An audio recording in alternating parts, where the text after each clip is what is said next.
Sing.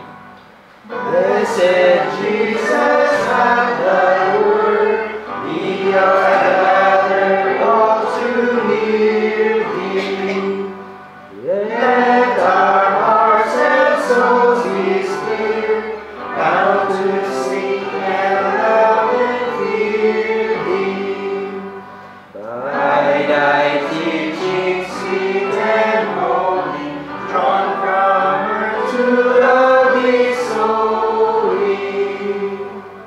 Well our knowledge, sense, and sight, lying deepest darkness shrouded, till thy Spirit breaks our night, we have gifts of truth unclouded.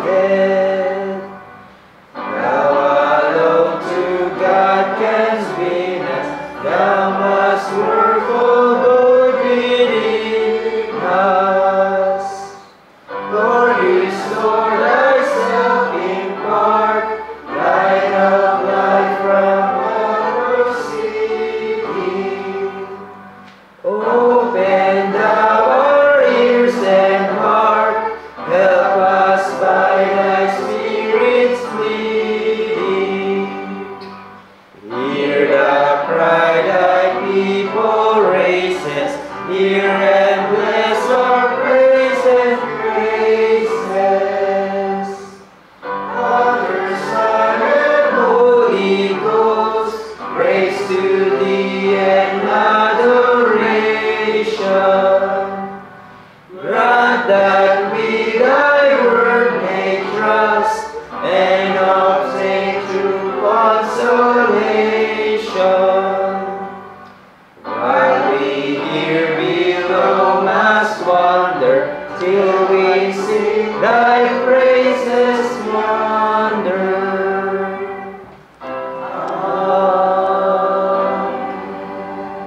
Let's pray. Our gracious and heavenly Father, we are again in awe and thankful with sa aming mga puso, O Diyos, that you have given us another day to live, another day to worship you and to give thanks for all that you have done in our lives, to express our worship to you this day. As we again, Lord, deal with our confession of faith, we ask for your help, your grace, your strength, Panginoon, na ipagkakalob sa amin. Tulungan niyo rin po kami na hindi malayo sa sa katotohanan, Panginoon, kundi ay masumpungan namin mula sa pag-aaral ng aming confession ang katotohanan na sinasabi niyo din po sa inyong mga salita. At tulungan niyo po kami na maging tagasunod ng mga ito. Pangalan ni Jesus. Amen. So, tayo po ay nasa chapter 29 na ng ating Confession of Faith. At ito po ay may kinalaman sa baptism and the Lord's Supper. No? So, yung chapter 29, kung titignan niyo po, is the shortest of the 32 chapters of our Confession of Faith. So, meron tayong 32 chapters, pero yung chapter 29, ito yung pinaka maikse. And it can be seen as preparatory para sa dalawang chapters na susunod. Dahil ang susunod na 2 chapters ay tumutukoy specifically in detail sa baptism sa chapter 30 and the Lord's Supper sa chapter 31. And it is interesting to note na itong chapter 29 ay very condensed, no? Kumpara sa statements ng kanyang mga parents ng ating Confession of Faith, yung Westminster Confession and yung Savoy Declaration. Kumpara sa mga ito, yung dalawang ito, they devote 4 paragraphs that the framers of our confession considered as unnecessary. So, at makikita din natin dito, no, yung malaking difference ng statement ng ating confession sa kanilang mga parents. makikita natin yung drastic na difference sa kanila. And as we study this, ay makikita natin yon, no? So, yung outline ng ating pag-aaralan ngayon, which I borrowed some from Jim Sabastio doon sa kanyang new exposition sa 1689. So, I give credit to him sa mga sa mga outlines na yan. So, titignan natin yung meaning of ordinances, yung number and identity niya, yung nature, yung author, yung sphere, and the duration of ordinances, at yung administration. So, basahin lang muna natin yung paragraph 1 and 2 dahil maikli lamang siya. Sabi doon, baptism and the Lord's Supper are ordinances of positive and sovereign institution appointed by the Lord Jesus, the only giver, to be continued in His church to the end of the world. These holy appointments are to be administered by those only who are qualified and thereunto called according to the commission of Christ. So, first of all, yung meaning ng ordinances. Our confession of faith states na yung baptism and the Lord's Supper are called ordinances. So, tinawag din siyang, hindi lang siya ordinances, tinawag din siyang sovereignly instituted or appointments or appointed. So, unlike the grandfather and the father of our confession, na tinatawag nila yung baptism at Lord's Supper as sacraments. So, when we say sacrament, it means something that is sacred or set apart, hinihiwalay for religious use. So, kung titignan natin, for example, yung statement nila sa WCF at yung Saboy, halos may pagkakapareho sila ng pareho lang sila, no, ng statement. Sabi doon, sacraments are holy signs and seals of the covenant of grace immediately instituted by Christ to represent Him and His benefits and to confirm our interest in Him and solemnly to engage us to the service of God in Christ according to His Word. There is in every sacrament a spiritual relation or sacramental union between the sign and the thing signified, whence it comes to pass that the names and effects of the one are attributed to other. So, tinuturing nila, no, yung baptism and the Lord's Supper as sacrament. Pag sinabing sacrament, that which is set apart for religious use. So, while the framers of our confession ay pinili nila, they chose the word ordinances. So, pag sinabing ordinances, ito ay tumutukoy again sa, it means practice established by authority or isa siyang rule established by authority. Kaya nga minsan naririnig natin, di ba, yung ordinansa na sinasabi. So, someone who is an authority, no, he can establish o magpatupad ng ordinansa o rule na dapat sundin. So, the baptism and the Lord's Supper ay practice established by the authority of our Lord Jesus Christ, the head of the church, na dapat itong gawin, tinagubilin sa iglesia na dapat gawin. And our framers, sinadya talaga nilang gamitin ang word na ordinances to emphasize na itong religious practice na ito o yung tinatawag ng iba na sacrament is ordained by the head of the church. So, hindi ito something na inimbento lamang ng church o ng sino man. No? These were established by Christ Himself for the church. But also, this choice of word, ordinance, distances us from the 7 sacraments of the Roman Catholicism. No? Kahit sa ating panahon, di ba, pag sinabing sakramento, ang baptism and Lord's Supper, naiisip ng mga tao, practice ito ng Roman Catholicism, at sa pamamagitan nito, maaari akong malinis sa aking kasalanan, meron itong spiritual healing, no? Dito sa mga sacraments na ito. And so, pinili din, kaya ganun ang kanilang approach. And also, pinili din itong word na ito na ordinances para ilayo tayo sa danger ng sacerdotalism. Na ang ibig sabihin, yung efficacy ng ordinances ay nakabase sa priest, di ba? Parang dun dumadaloy sa kanila. Sila yung mediator.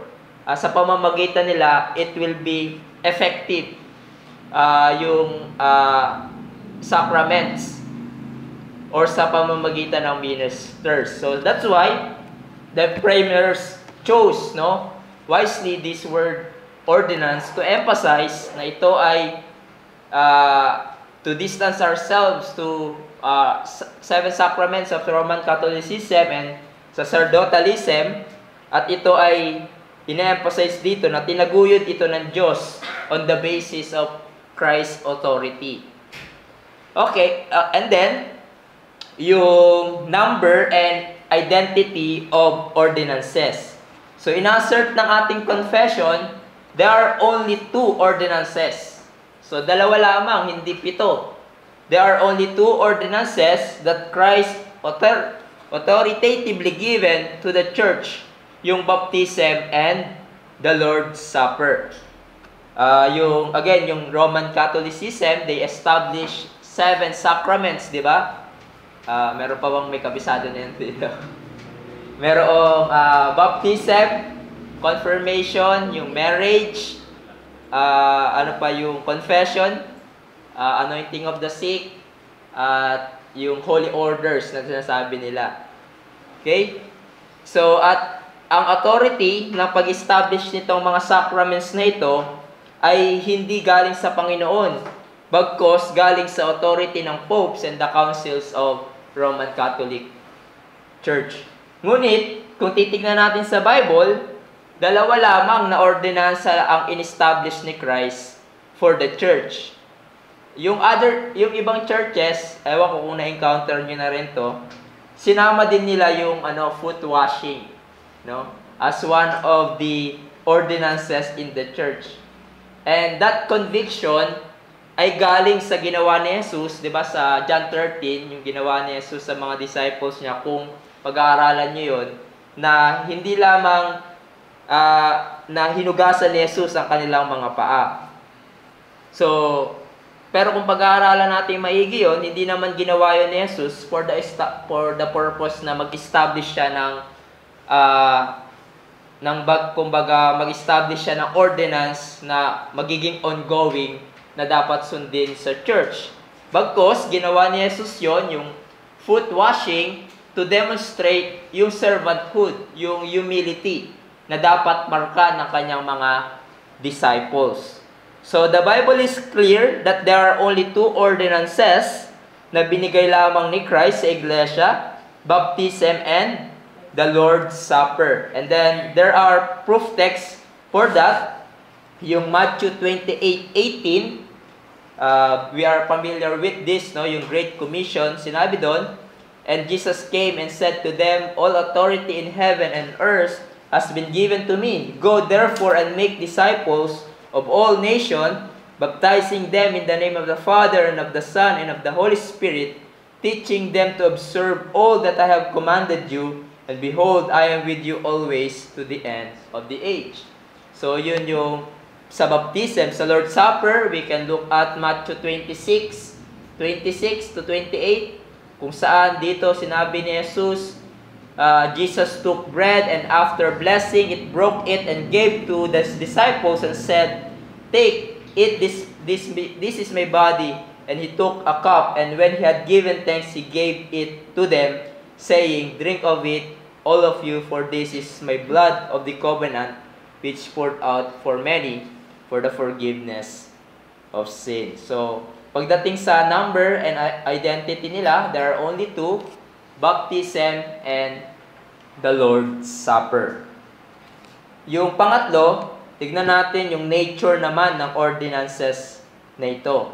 Sinabi ng ating confession, it is a positive institution. Now, when we say positive institution or positive command, ito ay tumutukoy sa tinaguyod din na batas ng Diyos na dagdag sa natural or moral and moral law. So, yung alam natin, yung moral law, summarize siya sa Ten Commandments at alam natin na ito ay binding, no, sa lahat ng panahon at sa lahat ng tao. So, sa lumang tipan at bagong tipan. But itong positive command or institution, nahahayag lamang siya kung i-reveal siya ng Diyos. No? Nahahayag lamang itong utos na ito kung i-reveal siya ng Diyos by His divine appointment.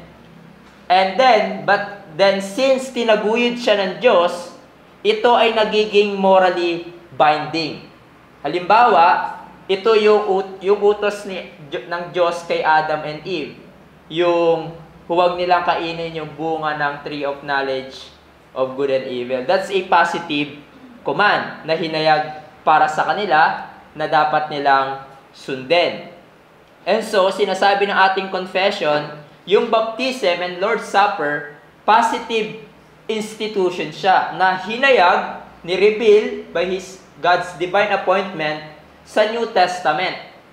No? Hindi siya hinayag sa lumang tipan, sa Old Testament. Kaya nga hindi sila nire-require ng Diyos na mag-Lord's Supper at baptism. So, sinasabi ng ating confession na itong dalawa na ito ay hinayag sa New Testament by our Lord Jesus Christ na dapat sundin specifically ng mga mananampalataya at binding ito sa atin. Parati natin dapat itong gawin. So, noong hindi siya hayag sa nautos ng Diyos, yung baptisms, yung baptism and Lord's Supper sa mga believers, bago yung lumang tipan, di ba, hindi siya hinayag. So, it's not a matter of sin. No, dahil hindi sa kanila hinayag yon sa Old Testament. But now, na hinayag na siya sa atin, specifically sa believers in the New Testament at pinag-uutos na siya na gawin natin, we are bound to obey it. No? At ito ay paglabag sa Panginoon kung hindi natin ito gawin. Kung hindi natin i-observe yung mga ordinances na pinagkaloob ng Diyos. But then, pinagdiinan din na it is a sovereign institution. Again, it is emphasizing na ang Diyos ang may karapatan to establish such law, no? Yung positive law. So these ordinances are clearly commanded by the sovereign Lord to the New Testament believers that we must follow. So yun lamang naman ang ibig sabihin nila doon, no? Na ini-emphasize nila na ito ay dapat sundin dahil ito ay utos na hinayag na sa atin ng Panginoon in the New Testament. But then, and quickly, yung author ng ordinances na ito. Sinabi ng ating confession, ito ay the author of this ay ang ating sovereign Lord, our Lord Jesus Christ, and the only lawgiver. So our confession clearly asserts na yung author ng ordinansa na ito ay walang iba kundi ang ating Panginoong Yesus. Sinabi sa Colossians 1:28 na si Jesus is the head of the body, the church. So siya yung head ng iglesia. At sa Matthew 28:18, dahil sa kanyang triumphant work and accomplished work, di ba? Sinabi doon that all authority in heaven and on earth has been given to Him. So, therefore, kung dahil siya ang head ng church, dahil siya ang pangulo ng iglesia, at sovereign sa iglesia, siya ay may karapatan mag-impose ng ordinances na ito na dapat gawin ng iglesia. So, kung tatanungin tayo kung sino nag-utos o nagsabi sa atin ng mga na bakit natin gagawin itong mga ordinances na ito, we can simply say we do them because ito ang sabi ng head of the church, ng aming Panginoong Jesus. So we do not do them because ito na ang nakagawian natin or ito na yung tradisyon na nakalakihan natin. No, we do them because Christ commanded us to do so. No, and so when the church baptizes a disciples or a believers, and when the church remembers Christ through bread and wine, we are clearly obeying the will of the head of the church, the Lord Jesus Christ. But then, yung sphere of ordinances. Sabi doon, yung local organized church, these ordinances must be done in the context of a local congregations. Now, sabi ng isang writer, this is the most offensive daw na element of the confession to many modern evangelicals. Bakit kamo? Dahil anong makikita nating practice ng iba pagdating sa administration ng baptism and Lord's Supper? 'Di ba? Not in the context of a local church. Basta magkaroon ng pagsasama-sama, 'di ba? Sabihin na nila, "Oh, we are church." And therefore pwede tayo mag Lord's Supper. Yung iba sa conferences may Lord's Supper. Yung iba nga sa wedding may Lord's Supper. Or even they casually meeting together for fellowship. For example, yung mga nauuso ngayon na house church or yung mga para-church, 'di ba, kung saan wala layo sa the context ng local church, pero ina-administer nila yung mga ordinances na ito na outside of the context of a gathered and local church.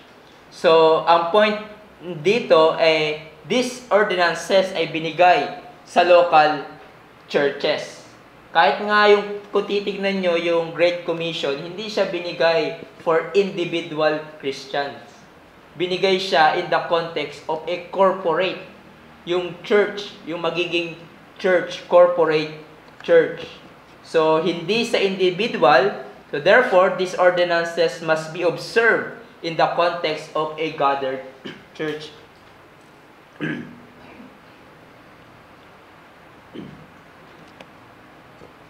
Okay? And then, yung duration ng ordinances na ito, sabi diyan, until the end of the age. So, the Bible tells us that both ordinances will endure till the end of the age. Therefore, must be observed by the church until the end of the age. So, again, in Matthew 28, di ba, sinabi doon ng ating Panginoon, "Go therefore and make disciples of all nations, baptizing them in the name of the Father, Son, and the Holy Spirit, teaching them to observe all that I have commanded you." At anong sinabi niya doon, panghuli, di ba? "Behold, I am with you always to the end of the age." So, makikita natin dito na yung baptism of disciples, di ba, is tied to evangelistic labors of the church. So, magpapatuloy yung ating making of disciples, and therefore, ganun din yung baptism, no, sa kanila.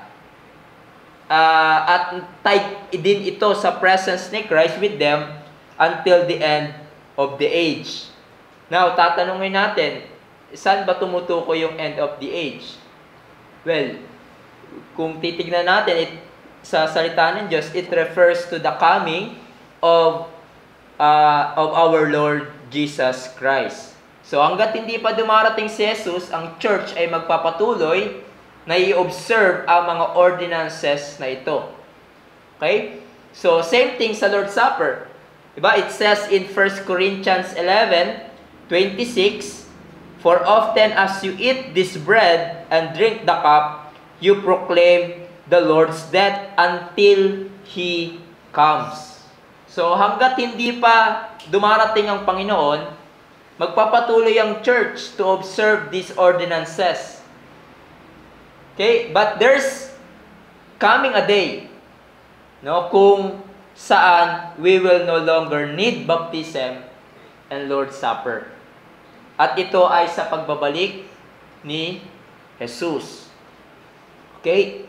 There will be no need for baptism sa pagdating ni Jesus dahil sa pagbalik ni Jesus, ang bawat kanyang hinirang ay nagtiwala na kay Jesus and embraced the gospel. There's coming a day na hindi na natin kailangan mag-evangelize and mag-baptize those who profess faith in the Lord Jesus Christ. Pero, habang hindi pa bumabalik si Jesus, we are told that we are to go and make disciples, urging people to be reconciled with God. Dahil darating ang panahon na wala na ang mga ito. Yung Lord's Supper, di ba, will also come to an end. Kung sa kasalukuyan, ang mga believers, di ba, inaalala natin ang ginawa ni Jesus through the symbols, the bread and the wine, yung body ni Christ that broken for us, His blood that shed for the forgiveness of our sins. Inaalala natin ito sa kasalukuyan. Pero darating ang panahon na hindi na natin kailangan. Dahil makikita natin ng mukaan, face to face, ang ating Panginoon, ang ating tagapagligtas na si Jesus. Diba? To borrow the words of Horatio Spafford, our faith, my faith shall be sight. Shall be sight. Kung ngayon, we remember Christ and what He has done for us through the Lord's Supper, the day will come. The day will come, we will no longer need that because we will be with Him forever. As one writer says, there's coming a time when we will ever with the Lord, and the need for remembering what we prone to forget, sabi niya, in this life, will no longer be necessary. So, wala na yung Lord's Supper because our Lord Jesus Christ ay makakasama na natin magpasawalang hanggan. But lastly, yung administration of ordinances. These holy appointments, sa paragraph 2, are to be administered by those only who are qualified and therefore unto called according to the commission of Christ. Now, here we find yung differences ng statement natin ng ating confession of faith sa ibang confessions. So, let's look at the difference, no? Yung Westminster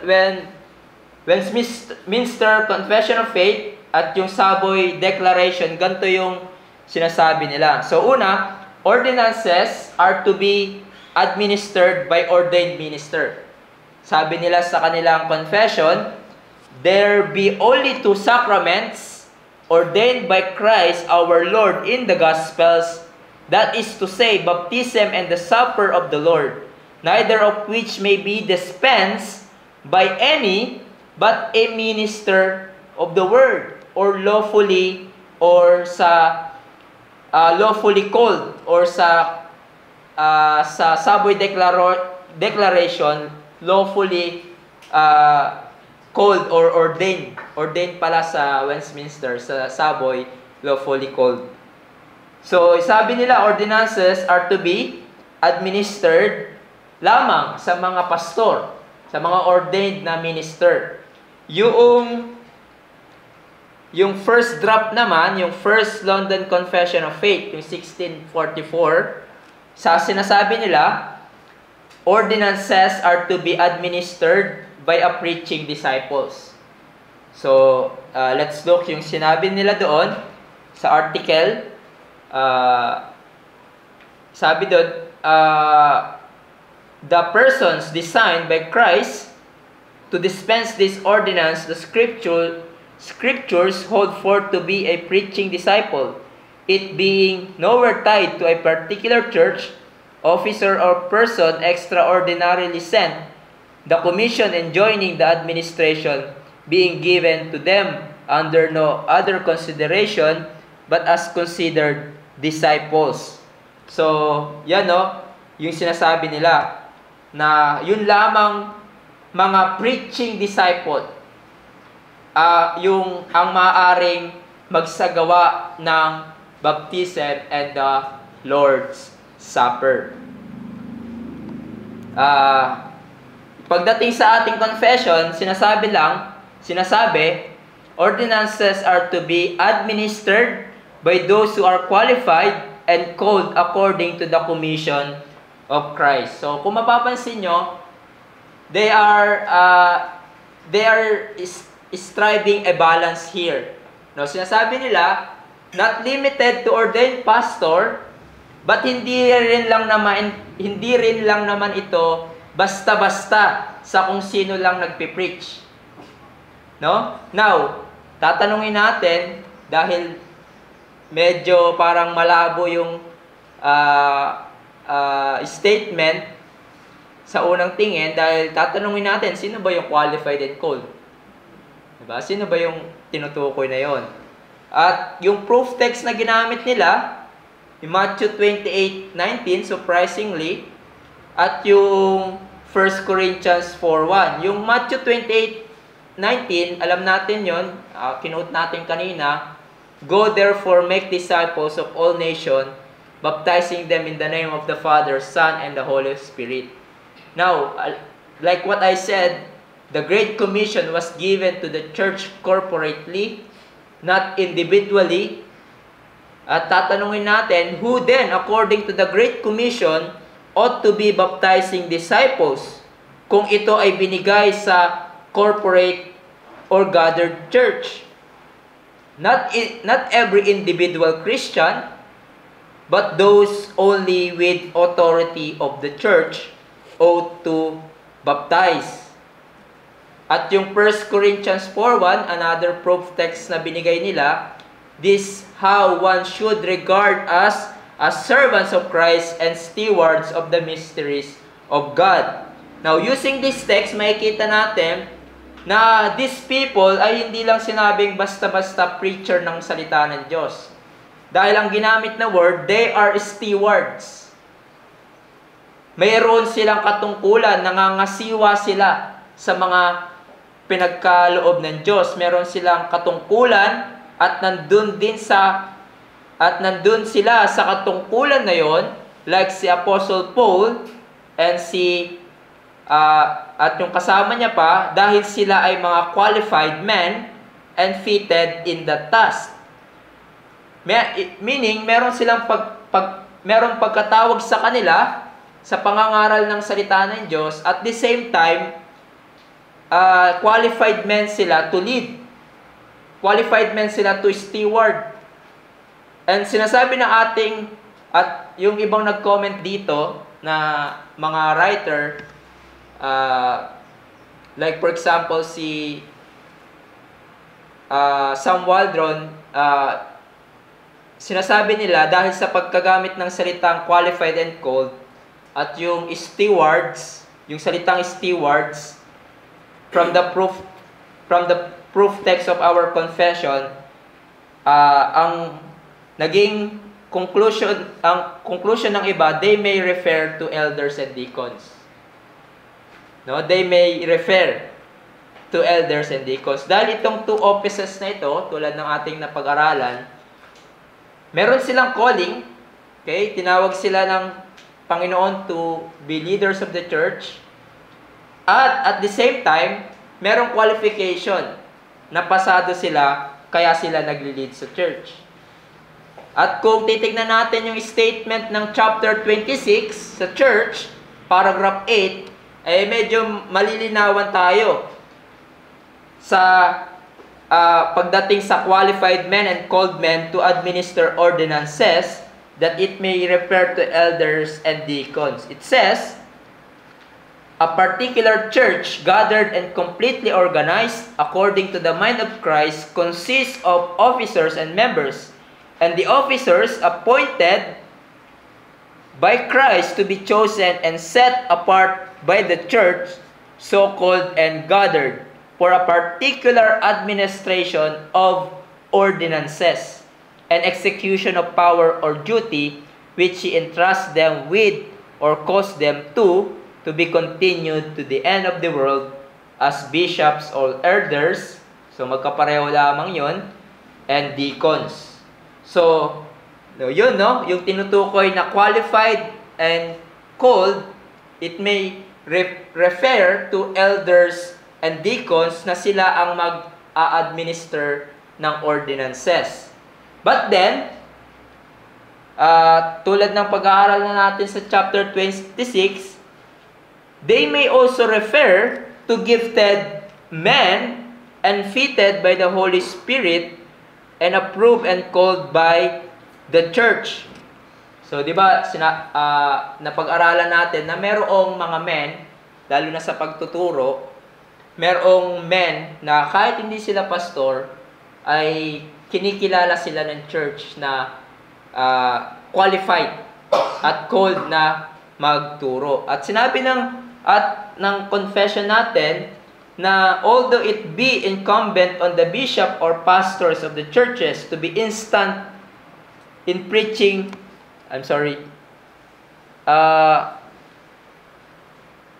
di ko pala nalagay. Pero sinabi doon, sa chapter 26, paragraph 11, although it be incumbent on the bishop or pastors of the churches to be instant in preaching the word by the way of office, yet the work of preaching the word is not so peculiarly confined to them, but the others are also gifted and fitted by the Holy Spirit. At kung titignan nyo yung language na ginamit sa chapter 28 na called and qualified, same word din siya doon sa mga gifted men. Approved and called by the church may and ought to perform it. So, ang point dito is pwedeng mag-administer, nasabi nila, na mag-administer ng ordinances yung mga gifted men, recognize pa din at dinedelegate pa rin ng mga elders na sila yung mag-a-administer ng ordinances. So in summary, sinasabi ng ating confession na yung mag-a-administer ng ordinances ay mga officers ng church, deacons and elders, at pwede din yung gifted men delegated by elders na mag-dispense ng ordinances. Now, ang tanong, papaano kung ang isang church walang pastor? Pwede bang mag-conduct ng baptism and Lord's Supper? And sinabi ni Sam Waldron, if a local church has no elders, the safe and wise course would be to seek the oversight of other pastors and another church, and under their direction to celebrate baptism and the Lord's Supper. So, and I think yan yung nangyayari din sa Reformed Baptist, no? Na they seek the help of the local church or the other pastor para sila yung mag-dispense ng ordinances like Lord's Supper, baptism, dahil nga wala pa din silang pastor sa kanilang kalagitnaan. So, yun, no? Question. Yes. Ito rin naman natin yan. Kung yung local church ay may elder, pero hindi siya constituted, pwede ba sila, paano sila mag-Lord's Supper? Paano kailangan constitute? Fellowship pa lang sila. Ha? Hindi sila officially constituted. Outreach, like outreach, no? Parang sample sila, ang Jensan ba ay Jensan, Fellowship? Pinapasamahan. Church na ba sila? Hindi ko sure. Church na ba sila? No. Sila kuya, Brother Mario sa Jensen daw? Not sure, hindi pa. So, I think tinutulungan sila ng moonwalk. Tinutulungan sila, pero pwede ba silang Nang sa kanila lang? na Lord's Supper? Sabi dito, it is wise na lang na tumawag na lang ng ibang pastor kasi hindi nga doon ganun yung ano. It is wise. Is the ordinances given to the elders Or, yeah. or is the ordinances given to the church? If it is given to the church, then kahit mo ng pastor o deacon, mag-i-decide yung church doon sa sinasabi mong qualified. Men. No? Although the best na sa practice, mag-i-invite ka na ordained minister. Pero kung it is to the pastor, ang yun ng church, wala talaga sa pastor ng church. Okay. So, I think kung babasahin nyo din yung kay Jim Sebastio na yung sa ano niya, parang ganun din yung sinabi niya na may mga circumstances talaga na ganun na walang pastor or fellowship pa lang. And it is wise talaga na to seek another church, no? So hindi lang at ang parang sinabi niya doon na yung fellowship, wag natin isik na magkaroon lang ng ordinances. Isik natin magkaroon kayo ng pastor na para maging church talaga siya, no? Constituted. That's the end, no? Pero just an application for us. There's no salvation in the ordinances. We need to think, we need to say it again and again, lalo na sa ating panahon na even the other churches, so-called Christian churches, believe na yung baptism ay merong regeneration doon, merong salvation doon. Wala po, no? Walang kaligtasan sa ordinances. They are just pointing to us, to Christ, to what He has done, na yun siya dapat ang inyong panampalatayanan at hindi ang mga ordinances na ito. For there is no salvation sa mga ito. But para sa ating mga believers, it is a means of grace. Pagpapaalala sa atin ng ginawa ng ating Panginoong Yesus. And therefore, we must be diligent observing the ordinances. Again, ito ay positive law, rule ng Panginoon to the church, at it is a disobedience if we are not observing it. So, pagdating sa Lord's Supper, ganun din. Pagdating sa baptism, same thing. We must be diligent in observing them. Okay? So, that ends ating pag-aaral. Chapter 30, tutukuyin doon in detail yung baptism. And then 31, tutukuyin din yung Lord's Supper in detail. So, kung meron po kayong questions sa baptism, Lord's Supper, we will deal with that in detail next week, Lord willing. Okay, tayo po ay manalangin. Aming dakilang Diyos, salamat po sa tulong ng inyong mga salita, kalinawan na pinahayag din ng aming confession of faith. salamat po, O Diyos, sa patuloy niyong pagtulong sa amin. At as we deal, Panginoon, in detail sa baptism and Lord's Supper, we are thankful na we have a preparatory statements ng aming Confession of Faith sa chapter 29. At sa lahat ng ito, kami po ay nagpapasalamat sa inyo, nagpupuri sa inyong kabutihan sa amin. In Jesus' name.